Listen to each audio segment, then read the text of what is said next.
सागर किनारे दिल ये पुकारे तू जो नहीं तो मेरा कोई नहीं है। Hello my lovely viewers, welcome back to my channel life with Sanjukta. চলে এসেছি আবারও একটা নতুন ভিডিও নিয়ে। ভিডিওটা পোস্ট করতে একটু দেরি হয়ে গেল, তবে ফাইনালি আমি নিয়ে চলে এসেছি সেই ভিডিও যেখানে তোমাদেরকে জানাবো আমাদের এই সাডেন মন্দারমণি ট্রিপে 2 days 1 night কত টাকা পার হেড খরচা পড়েছিল। শুধু তাই নয়, সঙ্গে থাকবে মন্দারমণির খুব কাছে একটি নতুন ভার্জিন সি বিচের খোঁজও। দেখতে থাকো ভিডিওটা। ওফ, কি অসাধারণ ভাই, হাউ লাভলি। এ ভাই, আমাদের চেনাশোনা কেউ আছো কি? বিশাল না বিচটা। তো সকালে ঘুম থেকে উঠে প্রথমেই আমরা বেরিয়ে পড়েছি বাইরে, চলে এসেছি বিচে। আর এখন এখানে একটু ঘোরাঘুরি করব। এত সুন্দর চারিপাশটা, সেটা তো তোমরা ভিডিওর মাধ্যমেই দেখতে পাচ্ছ। আমি সবসময় বলি প্রত্যেকটা জায়গার নিজস্ব কিছু সৌন্দর্য, নিজস্ব কিছু বিশেষত্ব থাকে।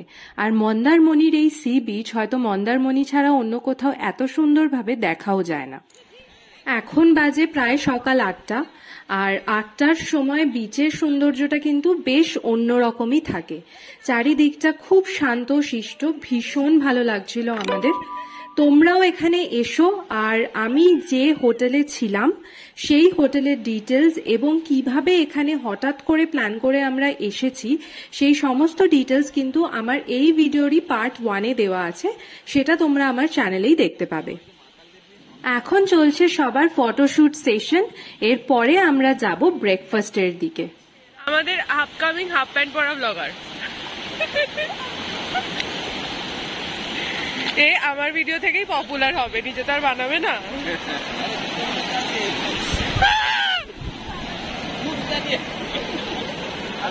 চারপাশটা এত সুন্দর লাগছে। ভিডিওটা এডিট করার সময় ভাবছিলাম ভিডিওটা বড় করব না, কিন্তু কোনোভাবেই না কোনো কিছু ডিলিট করতে পারছিলাম না। সবটাই দেখতে এতটা সুন্দর লাগছে, ভাবলাম যে ভিডিওটা একটু বড় হলেও তোমাদের সঙ্গে শেয়ার করি। ইনফরমেশন তো যথেষ্টই পাবে তোমরা এই ভিডিওতে, তবে সৌন্দর্য আর এক্সপেরিয়েন্সটা দেখলে না আরো বেশি করে কোনো জায়গায় ঘুরতে যেতে ইচ্ছা করে। সেই জন্য ভাবলাম পুরোটাই তোমাদের সঙ্গে শেয়ার করি। হ্যালো শ্রীময়ী। এই সুন্দর সমুদ্রের পাড়ে দাঁড়িয়ে একটা কথা স্বীকার করতে আমার লজ্জা নেই, যে পাহাড় আর সমুদ্রের মধ্যে আমি কিন্তু পাহাড়টাই বেশি ভালোবাসি। আর ঠিক সেই কারণেই বোধহয় মন্দারমণির এতটা কাছে থাকা সত্ত্বেও এখানে আমার এটা সেকেন্ড টাইম। এর আগে যখন এসছি তখন আমি অনেক ছোট, আর তার স্মৃতিও সেরকম ভাবে আমার কাছে খুব একটা নেই। তবে এখানে এক্সপেরিয়েন্সটা যেন একটু অন্য ধরনের হয়েছিল। বেশ প্রচুর দোকানপাট, অনেক কিছু আছে। যেহেতু আজকে আমরা একদিনের জন্যই এসছি, খুব একটা এক্সপ্লোর করতে পারিনি, আর সেই দোকানগুলো কোথায় বসে আমরা ঠিক খুঁজেও পাইনি। তবে এইবার যে এক্সপেরিয়েন্সটা করলাম সেটা কিন্তু আমার ভীষণ ভালো লেগেছে। এত টাইম, এতক্ষণ ধরে সবাই মিলে একসাথে সমুদ্রের পাড়ে স্পেন্ড করেছি। ট্রাস্ট মি, উইকেন্ডে এর থেকে ভালো রিফ্রেশমেন্ট বোধহয় আর কিচ্ছু হতে পারে না, তাও এত কম খরচে। কম খরচ বারবার বলছি, খরচ কত লেগেছে সেটাও কিন্তু তোমরা জানতে পারবে, শুধু থাকতে হবে আমার সঙ্গে ভিডিওটার শেষ অবধি। মন্দারমণিতে থাকার জন্য প্রচুর হোটেলের অপশন তোমরা পেয়ে যাবে। অনলাইন হোটেল বুকিং সাইটগুলো, ফেসবুক, ইনস্টাগ্রাম, প্রচুর অপশন পাবে তোমরা হোটেলের। তবে আমরা যে হোটেলটায় ছিলাম সেই হোটেলটির নাম হচ্ছে হোটেল রয়্যাল সি। আগের ভিডিওতে তার ডিটেলস অ্যান্ড ফোন নাম্বার সমস্ত কিছু মেনশনও করা আছে। এই হোটেলে আমাদের পার ডে একটা রুমের চার্জ পড়েছিল 1200 টাকা, অ্যান্ড দ্যাট টু সেখানে কিন্তু 3 জন করে অ্যালাউ করা হয়েছিল। আর বলে রাখি, হোটেল কিন্তু প্রিমিয়াম নয়, সেটা তোমরা আমার আগের ভিডিওতেই বুঝতে পারবে দেখলে। তবে একদিনের জন্য একটা গ্রুপ ট্রিপের জন্য আমার মনে হয় it is one of the best options. 3 জনের জন্য 1200 টাকা মানে আমাদের পার হেড হোটেল ভাড়া পড়েছিল মাত্র 400 টাকা করে। I think which is quite reasonable. সমুদ্রের পাড়ে এসে ডাব খাবো না সেটা তো কখনোই সম্ভব নয়, তাই এখন সবার শুরু হয়ে গেছে ডাব খাওয়ার পালা। ডাব খেয়ে আরো কিছুক্ষণ ঘোরাঘুরি করে আমরা যাব হোটেলে, ব্রেকফাস্ট করব। ব্রেকফাস্ট করে আমরা আজকের মতো এখান থেকে বেরোবো। এই মদনটা যেদিন থেকে নেচেই চলেছে।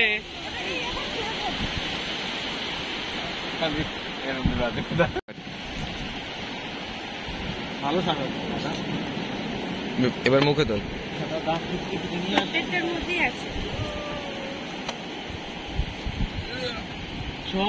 এই জায়গাটা তোমাদের কালকে রাতেই দেখিয়েছিলাম, আমাদের হোটেল থেকে ভিউটা কেমন দেখা যাচ্ছিল। হয়তো ভালো করে দেখতে পাওনি অন্ধকারে, এখন দেখে নাও কত সুন্দর সামনের ভিউটা। ভীষণ এনজয় করবে তোমরা এই জায়গাটায়। এখন আমরা ওয়েট করছি ব্রেকফাস্টের জন্য। কি দেবে ইয়েতে, ওকে এইসব দিয়ে দেবো। ঘুমাচ্ছিল এইভাবে।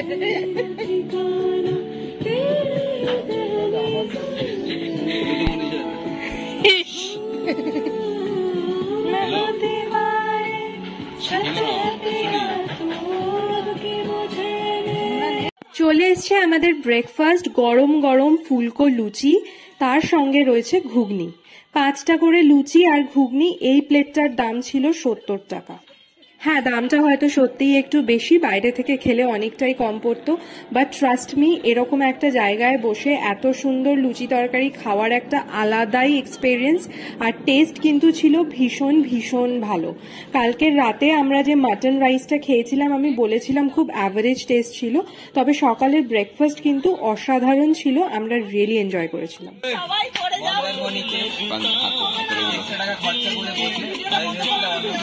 দেখুন এগুলো কি দাদা, এগুলো 1 প্লেট তরকারি মাত্র 40। 4টে করে পুরি, 1টা করে সবজি, একটা চামচ, একটা প্লেট, একটা টেবিল, 70 টাকা।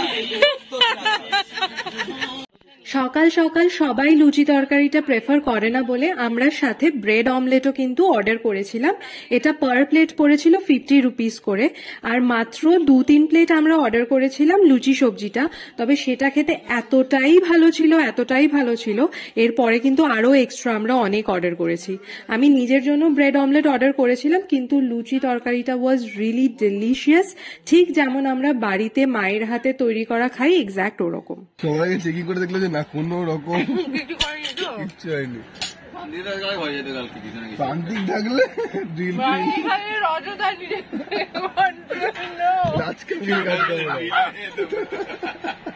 ওটাও বিলের মধ্যে ধরে নিত।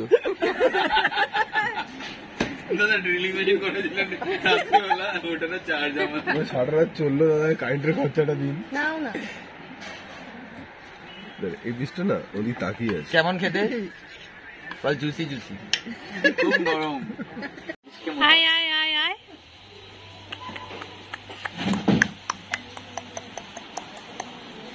ব্রেকফাস্ট আমাদের সবার কমপ্লিট, আর এবার আমরা চলে যাব রেডি হতে। রেডি হয়ে আজকের মতো আমরা চেক আউট করবো আর বেরিয়ে পড়বো সেই ভার্জিন সি বিচের উদ্দেশ্যে, যেটা ভিডিও শুরুতেই তোমাদের সঙ্গে শেয়ার করেছি। আর এই হোটেলটার সবচেয়ে বেস্ট জায়গা বোধহয় এই জায়গাটা, যেটার জন্য আমরা আবারও ফিরে আসবো অন্য কোনো দিন এই হোটেলে। এবার তাহলে চেক আউটের পালা। হোটেলের বিলটা তোমাদের সঙ্গে শেয়ার করলাম, বাট এই বিলে সমস্ত ডিটেলস নেই, তাই ডিটেলেও আমি একবার লিখে তোমাদের জানিয়ে দিচ্ছি। হোটেলে আমরা 3টে রুম 1200 টাকা করে নিয়েছিলাম, তাই হোটেলের রুম রেন্ট পড়েছিল 3600, খাবারের জন্য 5245, ক্যাম্প ফায়ারের জন্য 700 টাকা, টোটাল 9545 টাকা। আর সেই অনুযায়ী আমাদের পার হেড খরচা এখনো অবধি পড়েছে 1061 রুপিস অনলি।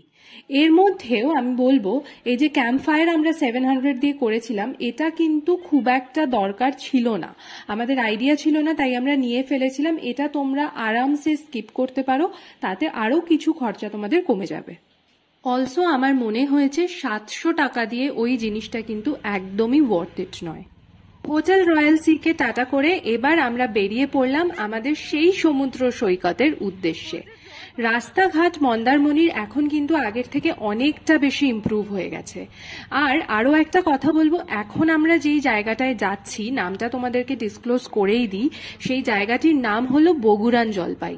তোমরা হয়তো অনেকেই এর আগে অনেকের ভিডিওতে এটা দেখেছো, তবে আমি আজকে সেই জায়গার একটা ডিটেলড ভিডিও তোমাদের সঙ্গে শেয়ার করব। আমার মনে হয় তোমরা যদি মন্দারমণি ঘুরতে আসো, মন্দারমণির সাথে ফেরার দিনকে বগুড়ান জলপাই ঘুরে কিন্তু তোমরা আরামসে চলে যেতে পারো। বগুড়ান জলপাইয়ের জন্য স্পেসিফিক্যালি একটা দিন রাখা কিন্তু কিছুটা হলেও টাইম ওয়েস্ট হতে পারে, কারণ খুব বেশি কিছু সেখানে দেখার মতো নেই। আর হোটেলের কি অপশন আছে, থাকা খাওয়ার কি অপশন আছে, চলো সেটা নয় ওখানে পৌঁছেই আমরা দেখব। মন্দারমণি সি বিচ থেকে বগুড়ান জলপাই এই ডিস্টেন্সটা হলো অ্যাপ্রক্সিমেটলি 11 কিলোমিটার। আর বগুড়ান জলপাইয়ের সি বিচ থেকে কাঁথি স্টেশন অব্দি ডিস্টেন্স অ্যাপ্রক্সিমেটলি 12 কিলোমিটার। মানে ভেঙে গেলে টোটাল আমাদের পড়ছে ওই 23 কিলোমিটার মতো। আর তোমরা যদি মন্দারমণি থেকে ডিরেক্ট কাঁথি স্টেশন যাও তাতেও কিন্তু তোমাদের 22 থেকে 23 কিলোমিটার পড়বে অ্যাপ্রক্স। তো সেই কারণেই আমি মনে করি যখন আমরা মন্দারমণি থেকে কাঁথি যাচ্ছি স্টেশন অবধি, বগুড়ান জলপাইটা ঘুরে যাওয়া কিন্তু one of the best choice. সামনে যে অটোগুলো দেখছো এই অটোতেই মন্দারমণি টু বগুড়ান জলপাই আমাদের ফেয়ার পড়েছিল টোটাল 400 টাকা, মানে ওই ধরে নাও অ্যাপ্রক্স 45 রুপিস পার হেড যদি আমরা 9 জন ট্রাভেল করছি। তো তবে এক্ষেত্রে কিন্তু শেয়ার গাড়ি পাওয়াটা একটু মুশকিল, কারণ অনেকক্ষণ ওয়েট করতে হয়। রিজার্ভ করে নিলে ফ্যামিলি থাকলে একটা গ্রুপ থাকলে যথেষ্ট বেটার এই অপশনটাই। রাস্তাঘাট এই দিকের মানে যখন আমরা বগুড়ান জলপাইয়ের দিকে ঢুকলাম রাস্তাঘাটটা একটু বেশ এবড়ো খেবড়ো। এখানে অ্যাকচুয়ালি নতুন রাস্তা তৈরি হচ্ছে, তো সেই কারণেই আমাদের যে অটো দাদা ছিল উনি আমাদের সামনেই নামিয়ে দিয়েছিলেন, কারণ এই রাস্তায় গাড়ি অ্যালাউ করছিল না এই সময়। সামনে দেখতেই পাচ্ছ ওনারা সবাই রাস্তা তৈরি করছেন, সেই কারণে এখান থেকে বিচ অবধি খুব একটা ডিস্টেন্স না, ওই 600-700 মিটার মতো এইটুকু ডিস্টেন্স আমরা হেঁটেই যাব। আর হাঁটতে বেশ ভালোই লাগছিল, কোনো তাড়াহুড়ো নেই, আর ঘুরতেই তো এসছি, একদম বিচের সামনে গাড়ি নিয়ে যেতে হবে তারও কোনো মানে নেই। তো চলো দেখা যাক বিচটা কেমন। আমারও আজকে ফার্স্ট টাইম এই বিচে। এই যে ছাগল 1, ছাগল 2, এ তো জন্মগত ছাগল। বোর্ডে ডিরেকশন দেওয়াই আছে বগুড়ান জলপাই সি বিচের কোন দিকে যেতে হবে, আর সামনে রয়েছে সাগর নিরালয় গেস্ট হাউস। এই সি বিচের আশেপাশে কিন্তু এটি একমাত্র গেস্ট হাউস যেটা আমরা দেখতে পেয়েছিলাম।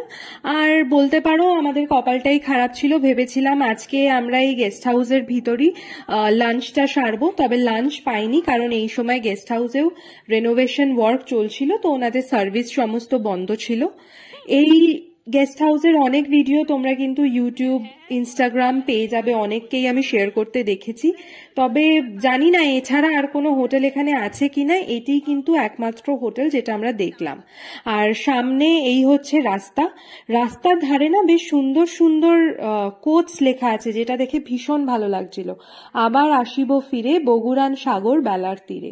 সত্যি, হয়তো সত্যি আবার যদি কোনোদিন সুযোগ পাই নিশ্চয়ই ফিরে আসবো বগুড়ান জলপাইয়ের তীরে। কিছু কিছু মানুষ হয় যারা ঘুরতে ভালোবাসে, সে যেখানেই যাক না কেন, আর কাউকে কাউকে না ঘোরার জন্য বেশ কনভিন্স করতে হয়। এই আমাদের মতো মানুষদের দেখো, আমরা কিন্তু সব ধরনের জায়গাতেই বেশ একটা ঘোরার মতো আমেজ পাই, মজা পাই, আনন্দ পাই। জানি না কিভাবে পাই, তবে ঘুরতে যাব মানেই কিন্তু আমাদের মনে একটা অন্য রকমের আনন্দ। আশপাশটা ভীষণ সুন্দর, বেশ গ্রাম্য পরিবেশ, ভালো লাগবে তোমাদের নো ডাউট। চলো সামনে গিয়ে দেখা যাক যে বিচটা কেমন। আমারও কিন্তু আজকে ফার্স্ট টাইম বগুড়ান জলপাইতে। কলকাতা থেকে বগুড়ান জলপাইয়ের ডিস্টেন্স 80 কিলোমিটার মতো অ্যাপ্রক্স, আর সেটা গাড়ি চড়ে আসতে মোটামুটি সময় লাগে 4 থেকে 4.5 ঘন্টা। উইকেন্ড ট্রিপ হিসাবে কিন্তু বগুড়ান জলপাই একটা পারফেক্ট ডেস্টিনেশন বলা যেতে পারে। আর এই বগুড়ান জলপাইয়ে এত সুন্দর নির্জনতা, খুব ছোট্ট সুন্দর একটা গ্রাম। আর এই দেখো কথা বলতে বলতেই চলে এসেছি গ্রামের একটা ছোট্ট মন্দিরের সামনে, ভীষণ সুন্দর লাগছে। ট্রাস্ট মি, ওখানে না গেলে বিশ্বাস করবে না এত সুন্দর। আমরা সবসময় শহরের কোলাহলের মধ্যে, ব্যস্ততার মধ্যে আমরা জীবনযাপন করি, আমাদের মতো মানুষের কাছে না এই জায়গাগুলো হচ্ছে উইকেন্ডের আইডিয়াল রিফ্রেশমেন্টের একটা জায়গা। তো যেটা বলছিলাম, এই বগুড়ান জলপাই ছোট্ট সুন্দর একটি গ্রাম, তার সঙ্গে লাগোয়া একটা বিশাল বড় সমুদ্র তট, যেটিকে এখনো অবধি ভার্জিন সি বিচ বলা হচ্ছে, কারণ খুব বেশি পর্যটকের আনাগোনা এখানে নেই। আরও একটা জিনিস যেটার জন্য বগুড়ান জলপাই ভীষণ ফেমাস, সেটা হলো লাল কাঁকড়া। West Bengal biodiversity board and department of এনভায়রনমেন্টের তরফ থেকে এটিকে কিন্তু বায়োডাইভার্সিটি হেরিটেজ সাইট বলে ঘোষণা করা হয়েছে লাল কাঁকড়া সংরক্ষণের জন্য। এছাড়াও পূর্ব মেদিনীপুর ফরেস্ট ডিভিশনের তরফ থেকে বিরামপুট বগুড়ান জলপাই বায়োডাইভার্সিটি হেরিটেজ সাইট বলে ঘোষণা করা হয়েছে এই জায়গাটিতে, কারণ এখানে বিভিন্ন প্রজাতির বিড়াল, কাঁকড়া এই সমস্ত কিছু পাওয়া যায় এবং রাজকাঁকড়া, বোনা কাঁকড়া এই সমস্ত এখানে কিন্তু সংরক্ষণের কাজ করা হয়। আর সেই জন্যেই এই জায়গাটিকে আমরা ভার্জিন সি বিচ বলে থাকছি। আমরা যারা ট্যুরিস্টরা এখানে আসবো আমাদেরকেও এটা মাথায় রাখতে হবে, এখানের বায়োডাইভার্সিটিকে নষ্ট না করে, হার্ম না করে ঘুরতে পারলে তবেই আমরা এখানে আসবো, আদারওয়াইজ আসবো না। যে কোনো জায়গায় ঘুরতে আসার মানে কিন্তু সেখানের সৌন্দর্য এবং সেখানের বায়োডাইভার্সিটিকে ইকুয়ালি ভালো রাখা, রেসপেক্ট করা, সেটাও একজন ট্যুরিস্টের দায়িত্বের মধ্যেই পড়ে। সি বিচের সামনে খুব বেশি দোকান কিন্তু নেই, রয়েছে ছোট 2-3টে দোকান। সেখানে ম্যাক্সিমাম আমরা যেটা পেয়েছিলাম সেটা হচ্ছে ডিমের অমলেট, ম্যাগি, টুকটাক এই সমস্ত জিনিস, চিপস, বিস্কিট এইগুলোই পাওয়া যায়। এছাড়া খাওয়ার অপশন খুব একটা ছিল না, আমরা ওই কোনো রকম ম্যাগি খেয়ে আর ডিম অমলেট খেয়েই কাটিয়েছি। বাকি আমাদের লাঞ্চটা আমরা সেই কাঁথি স্টেশনে গিয়েই করতে পারবো, তার আগে তো কোনো অপশন দেখছি না। সারাটা সি বিচ জুড়ে এখানে ছোট ছোট চিংড়ি মাছ শোকানো হচ্ছে। যেইটুকু জিজ্ঞেস করে জানতে পারলাম সেটা হচ্ছে এগুলো মাছের খাবারের জন্য প্রোডাকশন করা হয় এখানে। আশপাশটা বেশ নির্জন এবং সুন্দর, আমাদের শহর এলাকার থেকে তো অনেক অনেক বেটার আমাদের কাছে এগুলো। তো আশপাশটা একটু ঘুরে আমরা দেখে নিচ্ছিলাম। অলসো একটা ওয়াশরুম যদি পাওয়া যেত খুব ভালো হতো, সেই আশাই মেনলি ঘুরতে বেরোনো। তো যেতে যেতে সামনে জিজ্ঞেস করে বুঝলাম যে সামনে গেলে একটা ওয়াশরুম হয়তো পাওয়া যেতে পারে, তবে এই ঘাস গাছের মাঝখান থেকেই হেঁটে হেঁটে যেতে হবে। দেখো সরু সরু রাস্তা করাই আছে, তো আমরা সেই সরু সরু রাস্তা ধরে যাচ্ছি। আর ওই দূরে যে একটা সাদা ছোট্ট বিল্ডিং দেখছো, এই আমরা চলেই এসছি সেটার সামনে, এটি হচ্ছে ওয়াশরুম। বলে রাখি ওয়াশরুমে কিন্তু কোনো রকম কোনো কিছুর ব্যবস্থা নেই, রয়েছে একটা ছোট ট্যাপ, সেই ট্যাপ থেকে জল পড়ে। এই যে লেখা রয়েছে পুরুষ 10 টাকা, এখানে টাকা নেওয়ারও কোনো লোকজন ছিল না। তো কোনো রকম ওই জলটা ছিল বলে আমরা এখানে ওয়াশরুমটা ইউজ করেছিলাম কিছুজন করে। এখন আমরা ফিরে আসছি আর এই দেখো এখানে সবার খেলাধুলা, মজা, আনন্দ শুরু হয়ে গেছে। এবার আমরা আস্তে আস্তে বিচের দিকে যাব। এটাই বিচ, সামনে রয়েছে সমুদ্র। এখানে সমুদ্র কিন্তু খুব একটা মানে গর্জন করছে না যা আমরা দীঘায় দেখে থাকি, তবে বেশ শান্ত সমুদ্র, ঘুরতে ভালো লাগছে। আমাকে অরেঞ্জ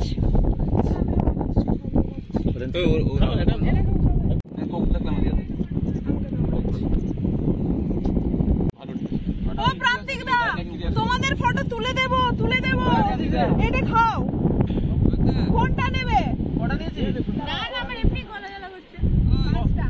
আরেকটা নেবে? বহুদিন পর এই বগুড়ান জলপাইতে এসে দেখা হলো ছোটবেলার সেই পেপসির সঙ্গে, আর সেই দেখে সবার আনন্দ অন্যদিকে। সবাই এখন পেপসি খাবে, তো যাই হোক চলো পেপসি কিনে নেওয়া হয়েছে। পেপসি খেতে খেতে ঘুরে নিচ্ছি সি বিচটা। সামনে একটি মরা লাল কাঁকড়া দেখলাম, সেটাই তোমাদের দেখালাম। লাল কাঁকড়ার ভিডিও করা খুব ডিফিকাল্ট, দূর থেকে আস্তে আস্তে পা টিপে গেলেও ওরা ঠিক টের পেয়ে যাবে এবং মাটির ভিতর ঢুকে যাবে। তো সেই কারণে ভিডিও সেরকম কিছু করতে পারিনি। তোমরা নিজেরা এসে নিজেরাই দেখো, চোখে যেটা দেখবে, আমি সবসময়ই বলি সেটা কখনো ক্যামেরা থেকে দেখে বোঝা যায় না। চোখে দেখার সৌন্দর্য অনেক অনেক অনেক বেশি। তো এখন সি বিচে ঘুরতে ঘুরতে আবার সবার ইচ্ছা হয়েছে একটু ফটোশুটের, সবাই একটু ফটোশুট করার চেষ্টা করছে। আমি আর আমার হাজবেন্ডও অল্প একটু চেষ্টা করছিলাম, যদিও আমাদের দ্বারা এই জিনিসটা খুব কমই হয়।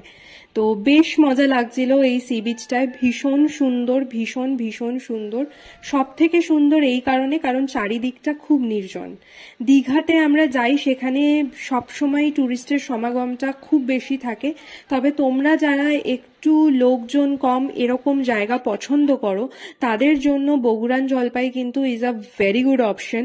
মন্দারমণিতেও এখন প্রচুর ট্যুরিস্ট হয়ে গেছে, প্রচুর হোটেল হয়ে গেছে, তবে এই জায়গাটি কিন্তু একদমই ভার্জিন। তবে তোমাদের যদি প্ল্যান থাকে এখানে এসে তোমরা থাকবে, থেকে একটা দিন স্পেন্ড করবে, অবশ্যই আগে থেকে প্রি বুক করে নিরালয় গেস্ট হাউসের সঙ্গে কথা বলে তারপরেই কিন্তু আসবে, বিকজ এখানে এসে থাকার অপশন তোমরা পাবে না। সেক্ষেত্রে নিয়ারেস্ট থাকার অপশন কিন্তু সেই তোমাদের মন্দারমণি যেতে হবে। যদি পার্টিকুলারলি বগুড়ান জলপাইতেই থাকতে হয় তো অবশ্যই আগে থেকে প্রি বুক করে তারপরেই কিন্তু আসবে। দুপুর ঘনিয়ে এসছে আর খিদেতে সবারই মুখ চোখ একটু বিগড়ে গেছে। তো এখন আমরা তাড়াহুড়ো করে চলেছি কাঁথি স্টেশনের পথে, কারণ যেরম বলেছিলাম এখানে তো লাঞ্চের খুব একটা অপশন নেই। ওই অল্প ম্যাগি, ডিম অমলেট এইসবই খেয়ে আমরা কোনো রকম ম্যানেজ করেছি, তবে তাতে তো আর লাঞ্চের খিদে আটকানো যায় না। তো চলো যাওয়া যাক কাঁথি স্টেশন। বগুড়ান জলপাই থেকে কাঁথি স্টেশন যেতে আমাদের পার হেড ভাড়া পড়েছিল 30 টাকা করে। এটাই ভাড়া, রিজার্ভ করলেও এটা, আর যদি তোমরা শেয়ারে যাও তাতেও কিন্তু এটাই ভাড়া। তো আমরা যখন এখানে আসছিলাম তখন আমাদের পার হেড অ্যাপ্রক্স 45 টাকা ভাড়া পড়েছিল, আর এখন যখন আমরা কাঁথি স্টেশন যাচ্ছি আমাদের 30 টাকা ভাড়া পড়ছে। মানে ওই ধরে নাও অ্যাপ্রক্স তোমার 70 থেকে 75 টাকা তোমার অ্যাপ্রক্স ভাড়া পড়বে যদি তোমরা এইভাবে ব্রেক করেও মন্দারমণি থেকে বগুড়ান জলপাই ঘুরে তারপরে কাঁথি স্টেশন যাও। কাঁথি স্টেশন পৌঁছে আমরা একটু ওয়েট করছিলাম, বিকজ এখানেও কোনো খাবার দাবার পাইনি। তো আমাদের খাবার আনতে দেওয়া হয়েছে। এখন প্রায় বিকেল 4টে বেজে গেছে, এখনো অবধি লাঞ্চ আমরা করতে পারিনি। ওই টুকটাক খাওয়ার উপরই কোনো রকম আমরা বেঁচে আছি। বাড়ি থেকে কিছু ড্রাই খাবার নিয়ে গেছিলাম, চিড়ে ভাজা, চাল ভাজা, এই সমস্ত খেয়েই কাটছিল। তো যাই হোক, ফাইনালি আমাদের গ্রুপের মধ্যে 2 জন গেছে খাবার আনতে এবং তারা খাবার পেয়ে গেছে, খাবার এসেও গেছে। তো আমরা এবার আমাদের লাঞ্চ করে নেব। আর এই দেখো স্টেশনে দেখা হয়েছে আরেক বন্ধুর সঙ্গে, সেই বন্ধু আমাদের সঙ্গে অল্প একটু খাওয়া দাওয়া করছে এখন। তো এই সমস্ত কিছু করতে করতে এবার চলো আমরা লাঞ্চ সেরে নেব। পাশেই এখানে বিরিয়ানি পাওয়া যাচ্ছিল। এটা কাঁথি স্টেশন থেকে একটু দূরে, তোমরা টোটো বা রিক্সা করে আরামসে যেতে পারো। অলসো এখানে কিন্তু জোম্যাটো থেকে অর্ডার করেও তোমরা খাবার খেতে পারো। যেহেতু আমাদের লোকবল ছিল সেই কারণে আমরা এনে খাচ্ছি, তোমরা আরামসে এখানে জোম্যাটো থেকে অর্ডার করেও খেতে পারো। আসার দিন ট্রেন ভীষণ ফাঁকা ছিল, তবে আজকে ফেরার দিন ট্রেনে একটু ভিড় আছে। তো এই দেখো এরা তো উপরে উঠে চড়ে বসে পড়েছে, আমরা নিচেই দাঁড়িয়েছিলাম, কারণ এমনিতেও কাঁথি স্টেশন থেকে আমরা যখন ফিরছিলাম পাঁশকুড়া স্টেশন অবধি মাত্র 2টোই স্টপেজ, তো আমরা দাঁড়িয়েই কাটিয়ে দিয়েছি, খুব একটা অসুবিধা হয়নি। পৌঁছে গেছি আমরা পাঁশকুড়া স্টেশনে। পাঁশকুড়া স্টেশন থেকে এবার আমরা হাওড়ার জন্য ট্রেন ধরবো। 2টো ট্রেনের অপশন আছে এখন, তবে যেটা আগে আসবে সেই ট্রেনটিই আমরা ধরে সোজা পৌঁছে যাব হাওড়া। তো ট্রেন এসে গেছে, আর ট্রেন দেখে বুঝতে পারছো সম্পূর্ণটাই ফাঁকা। বেসিক্যালি পুরো ট্রাভেলটা আমরা কিন্তু পার্টিকুলার আমাদের গ্রুপটা একটা কামরাতে বসেই এসছি। ভীষণ মজা হয়েছে, এনজয় হয়েছে, হাত পা খুলে একদম শুয়ে শুয়ে আমরা এখান থেকে ফিরতে পেরেছি। তো অবশ্যই তোমরা যখন আসবে তোমরা কিন্তু এই লোকাল ট্রেনের অপশনগুলো নিতেই পারো।